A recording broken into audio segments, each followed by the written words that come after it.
सो हे तो बड़ी सब कुल गैंग। तो भाई कैसे हो आप सब? उम्मीद करता हूँ सब लोग बढ़िया होंगे, अपने परिवार का ध्यान रख रहे होंगे।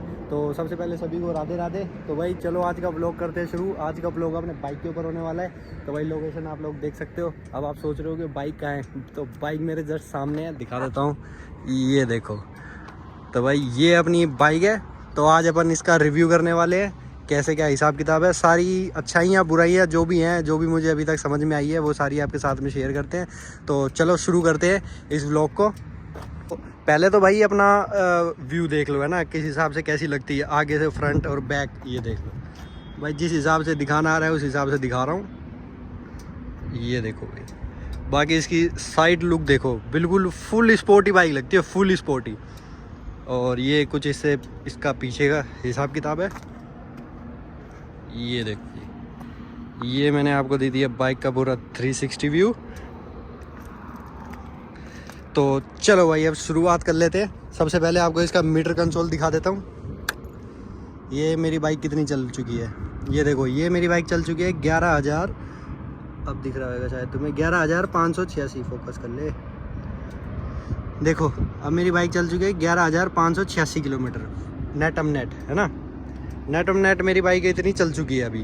तो एक तो इसके अंदर देखो, अभी आपने देखा होगा इसके अंदर 4 डंडे थे, अब 3 आ चुके हैं। इसको छोड़ दो, मैं बताता हूँ तुम्हें, धीरे धीरे करके सारी चीज़ें बताता जाऊँगा।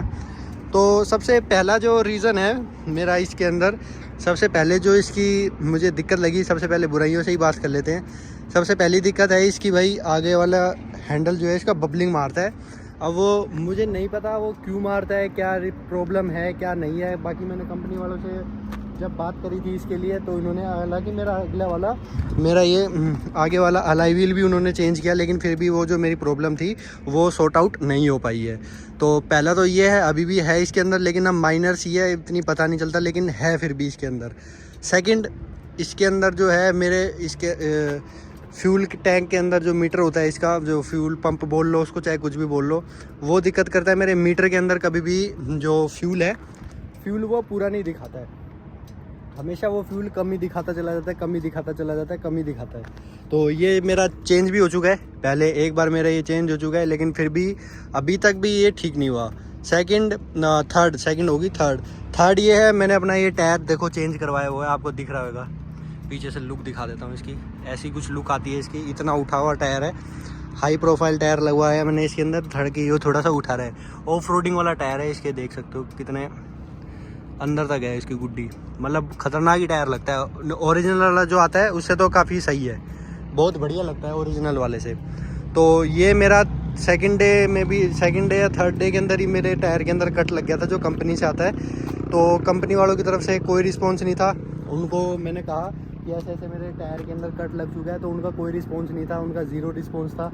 तो फिर मैंने ये बाहर से अपना जानकार था C8 वाला, उससे चेंज करवाया। तो मेरे 100-150 रुपये लेबर चार्ज लगी थी, जो भी मतलब खुलने का और बंद करने का। बाकी मेरा tyre free of cost change हुआ था, क्योंकि मेरी जानकारी की वजह से जो भी उसका था। तो तीसरे दिन ही मैंने अपना ये टायर चेंज हो गया था। ये जो टायर आप मेरा देख रहे हो, ये टायर मेरा चेंज हो चुका था। और चौथी इसके अंदर, तो भाई अभी मैं इसको स्टार्ट करके दिखा देता हूँ तुम्हें। गियर में एक मिनट न्यूट्रल कर लेता हूँ।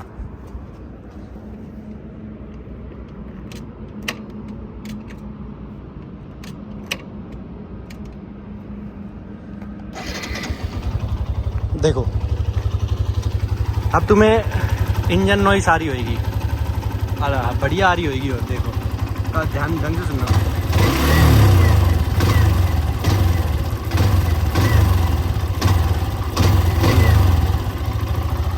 कट कट टक टक टक टक टक टक टक टक। तो ये एक्चुअली जो है इसकी वो क्या कहते हैं, टैपिट इसके जो है वो आउट हो चुके हैं। कोई भी मतलब कि बाइक होती है तो उसके अंदर जैसे नई होती है, तो जैसे पुरानी होती है, हम जैसे खींच के चलाते हैं, तो ये पूरी रेड लाइन तक मैं इसको लेके जाता हूँ। तो क्या है कि लिमिटर हिट करने की वजह से इसके थोड़े से टैपिट आउट हो जाते हैं। लिमिटर हिट करने की वजह से कह लो, या फिर इंजन जब हीट होता है तो थोड़े से ऊपर नीचे हो जाते हैं टैपिट। तो कंपनी वालों के पास गए, तो कंपनी वालों का क्या रीज़न था, सिर्फ कंपनी वालों ने फर्स्ट ऑफ ऑल ही कह दिया कि इस बाइक के अंदर कोई भी आवाज़ नहीं है, ये एकदम ठीक है। तो मैंने कहा चलो भाई अब ठीक है, अब उनसे कौन चीज़ बहस करे, क्योंकि भाई उनको समझाना, यूँ समझ लो दीवार में सर मारना इतना मुश्किल है। तो मेरे पास इसकी वीडियो भी है, मैंने आपको डाली भी हुई है। तो आप वो देख सकते हो। तो फिर मैंने कहा जी इसके इंजन में से आवाज़ आ रही है, उन्होंने टैप इट सेट नहीं करे। सेकंड टाइम के ऊपर मैं जब गया, जब मैंने दोबारा कहा, मैंने कहा जी टैप इट की इसके अंदर आवाज़ आ रही है तो आप उसको सेट कर दीजिए। उन्होंने सेट करा लेकिन उनसे नहीं हुआ, क्योंकि उनके इंजीनियर्स जो भी वहाँ पर हैं हीरो शोरूम के अंदर इतने रद्दड़ है कि बस क्या बताऊँ, उनको कोई काम करना भी नहीं आता। मैं बताता हूँ आपको, ये टापा खोलना था, ये वाला टापा, जिसके पास एक्सट्रीम है उसको अच्छे से पता होगा। ये टापा खुलता है, यहाँ से खुलता है ऐसे, मतलब कि ये ऐसे लगा हुआ है ना, ये ऐसे करके फिर निकलता है। तो वो बंदा भाई साहब इसको खींची जाए, उसको टापे खोलने नहीं आ रहे। अब बताओ इस चीज़ के अंदर क्या समझोगे। तो सेकंड ये चीज़ हो गई। फिर इसके बाद के अंदर वैसे बाइक चलने के अंदर अब इसकी भाई अच्छाई के ऊपर आ जाते हैं। एवरेज अगर आप इसको कम से कम 50-60 चला रहे हो तो अभी देखो मैं दिखा देता हूँ तुम्हें मेरी ये कितने की एवरेज दे रही होगी, अगर दिखाती होगी तो। एक सेकंड, अभी तो 0 दिखा रही है, पिछला वाला नहीं दिखा रहा है इसके अंदर। तो ये देखो अभी इसके अंदर ऐसा है, एवरेज अगर किसी को एवरेज चाहिए सिटी में चलानी है आराम से, कोई प्रॉब्लम वाली बात नहीं है। 60 प्लस एवरेज तुम्हें निकाल के देगी अगर इज्जत से चला रहे हो तो। 60, 65, 70 तक भी चला रहे हो तो 60 प्लस एवरेज निकाल के देगी भाई। मैं खुद निकालता हूँ उसे, 60 प्लस एवरेज निकालता हूँ। 5 महीने में मैंने ये 11,500 किलोमीटर बाइक चला दी है। 5 महीने भी मेरे हिसाब से भी कंप्लीट नहीं हुए होंगे। मैं ये जून, आप मेरा ये नंबर है, देख सकते हो मैंने कब बाइक ली थी। तो अपने ऐसे कुछ है नहीं भाई छुपाने वाली बात। तो अपन इतनी जल्दी इतने कम समय के अंदर मैंने इसकी, मेरी एक तो फ्री सर्विस इसकी सारी ख़त्म हो चुकी है। 4 फ्री सर्विस होती है, मैंने चारों की चारों करवा रखी है। तो है ना, चारों सर्विस मेरी फ्री है, वो करवा दी मैंने। और क्या कहते 11,500 किलोमीटर चला दिए। ये 11,500 किलोमीटर के अंदर जो मैंने इसके अंदर कमियां और अच्छाइयाँ पाई, मैं आपके साथ में वो शेयर कर रहा हूँ। तो कमियां तो हो गई है इसकी। अब मैं आपको बढ़िया बात बताता हूँ इसकी 4-5, है ना। पहली तो भाई एवरेज के लिए जो बंदा ले रहा है डेली रूटीन के अंदर, वो भाई बड़ी ही खतरनाक है। एवरेज 60 प्लस देगी अगर तुम इज्जत से चलाओगे तो, और खैच भी चलाओगे जब भी 45 से 50 तो देगी ही देगी। 45 से 50 से कम देने के मतलब ही सवाल पैदा नहीं होता। 45 से 50 देगी, ओके है, ठीक है। और सेकंड के अंदर हैंडलिंग इसकी जो देखोगे तुम, हैंडलिंग भाई साहब लाजवाब हैंडलिंग है, लाजवाब। जिसे कहते हैं तुम्हें ऐसा नहीं लगेगा बिल्कुल भी कि डर नहीं लगेगा तुम्हें कि मतलब कि मैं ऐसे इतने लीन कर दूंगा तो ये गिर जाएगी, या फिर ऐसे कट मारने के अंदर, ट्रैफिक के अंदर और सिटी के अंदर कटवट मारने के मामले के अंदर एकदम ओके रिपोर्ट है। तुम आँख बंद करके ये ले सकते हो। तो भाई ऑल ओवर। और इसकी ब्रेकिंग की बात कर ले भाई, लोग बात कहते होंगे कि भाई ब्रेक पता नहीं क्या, मैंने सुना था ब्रेक इसकी अच्छी नहीं है। यूट्यूब के ऊपर मैंने 2-4 वीडियो देखी थी, लेकिन मेरे पास है, मैं बता रहा हूँ, इतना कॉन्फिडेंस है। अगर मैं चाहूँगा ना यहाँ से लेके और मुझे यहाँ पे बाइक रोकनी है, मेरी 70-80 की स्पीड है, मैं आराम से रोक सकता हूँ, आराम से बिल्कुल। इसका ABS भी एकदम परफेक्टली वर्क करता है। जैसा ये नहीं है कि ज़्यादा हार्ड टाइट करने के बाद अपने आप इसके ब्रेक्स लग रहे हैं, मतलब कि ABS एक्टिवेट हो रहा है। ABS बिल्कुल ही बाद में एक्टिवेट होता है, बिल्कुल ही जब कंट्रोल नहीं होती बाइक। ABS भाई बहुत ज़्यादा सेफ लैविंग है। तो मैं यही बताऊंगा, ज़िंदगी से खिलवाड़ मत करो। 4-5 हज़ार रुपये ज़्यादा लगते हैं। ABS वाली बाइक लोगे तो तुम अच्छा रहेगा तुम्हारे लिए, और तुम्हें चलाने में कॉन्फिडेंस आएगा, ब्रेकिंग में कॉन्फिडेंस आएगा, तुम्हारी भाई थोड़ी सी सेफ्टी बढ़ जाएगी। तो ये बात है। तो तुम लेनी है तो तुम्हें ABS वाली ही बाइक ही लेना, है ना। और भाई इसके अंदर चलते हैं भाई टॉप स्पीड।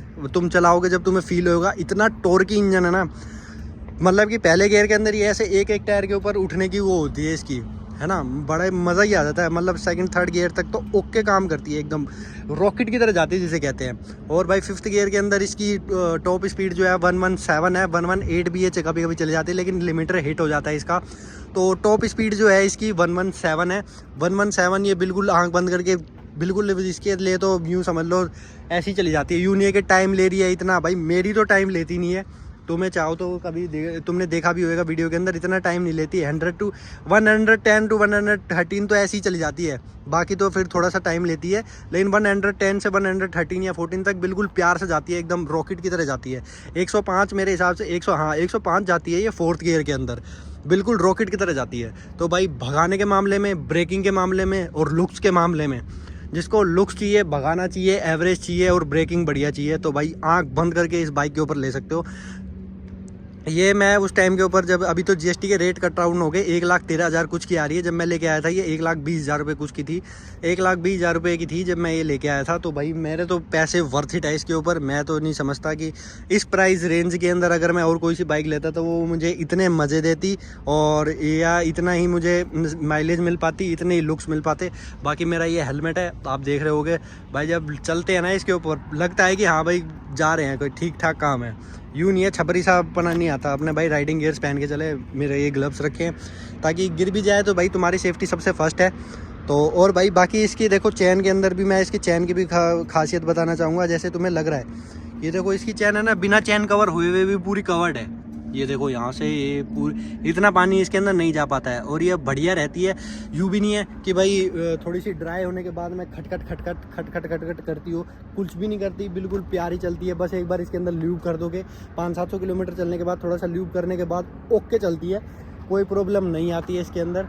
तो भाई ये मेरा मानना था इस बाइक के लिए। तो भाई जैसे जैसे अब आगे आगे चलती रहेगी तो वैसे वैसे आप लोगों के साथ में शेयर करते रहेंगे। अभी के लिए यही था 11,500 किलोमीटर जो मैंने इसके ऊपर बिताए हैं और बहुत ही आप इसके साथ जर्नी मेरी। तो अब भाई जैसे जैसे अब ये 20 के ऊपर चलेगी, 20 या 30 चलेगी, जब इसके साथ में और दिखाएंगे। बाकी जो भी कमियाँ होती रहेंगी, कुछ भी होता रहेगा तो वो आपको बताता रहूँगा, है ना। और बाकी भाई इसकी लाइट की बात रह गई। लाइट जो है इसकी रात के अंदर भाई मेरे हिसाब से तो ओके काम करती है, ना ज़्यादा कम है ना ज़्यादा है। मैंने यूट्यूब के ऊपर भी वीडियो डाली हुई है, आप चाहो तो देख सकते हो, है ना। तो भाई मुझे बहुत बढ़िया लगती है इसकी बाइक लाइट्स भी। और क्या कहते हैं, ऑल ओवर बाइक अगर आप देखना चाहो 1,13,000 रुपये में आप जिस प्राइस रेंज में आ रही है ये, इतनी पावर, इतने लुक्स और इतनी माइलेज मेरे हिसाब से तो कोई नहीं दे पाएगा। बाकी हीरो का भरोसा है। क्या ये कहते हैं, ये बाहर वाले मैकेनिक भी इसको सुधार देते हैं, ऐसी कोई दिक्कत वाली बात बनती नहीं है। हालांकि कंपनी में थोड़े भरे पड़े हैं ऐसे लोग जो मतलब कि नहीं कर पाते हैं काम, बिल्कुल ना ही वो करना चाहते हैं और ना ही वो करते हैं। तो भाई यही कहना चाहूँगा, बस इस वीडियो के अंदर इतना ही समझाना चाहूँगा। किसी को भी भाई अपने फैमिली के लिए बाइक चाहिए या फिर कॉलेज वॉलेज जाने के लिए बाइक चाहिए तो भाई बढ़िया बाइक है। सीट कंफर्टेबल, अगर आप इसका देखो, सीट देखो, बिल्कुल कुशनी सीट है, एकदम बढ़िया, मज़ा सा ही आ जाता है। यूँ नहीं है कि भाई परेशान हो जाते हैं, पीछे पिलियन भी परेशान हो जाता है, नहीं।